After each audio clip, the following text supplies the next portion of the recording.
Hi, Julia. Thank you very much for your poem this week. I want to address your questions. Is the poem simple to the extent that it seems like a child's poem? No. I absolutely don't think this reads as a childish poem or a poem written for a child. Neither one of those.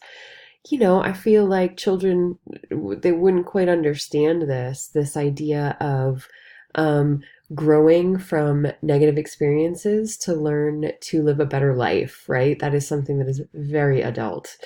So that's what I think about your first question. Could anything be added or omitted?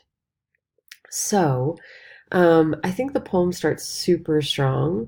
I also really like sort of it seems almost like an inside joke with your reader. Well, what have we become then? And then happy, all in caps. I think that works really well. And I love that you continue to describe that. I will say one of the things I would recommend is because I think this first instance of happy all in caps works so well, I would use it more sparingly throughout the poem. So it's like, give me the details. We don't need this happy. We don't need this happy. We just want those layers and layers of details of what it means to be happy. And then perhaps right at the end here, a revelation to be happy. Go ahead and use those all caps words again as the punch at the end of the poem.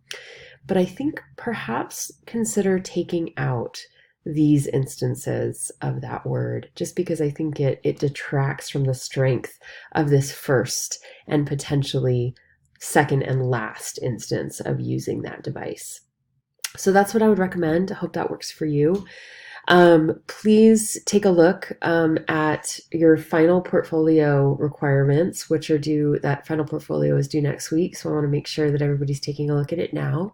And just shoot me an email if you have any questions about that final portfolio. Okay, thanks, Julia.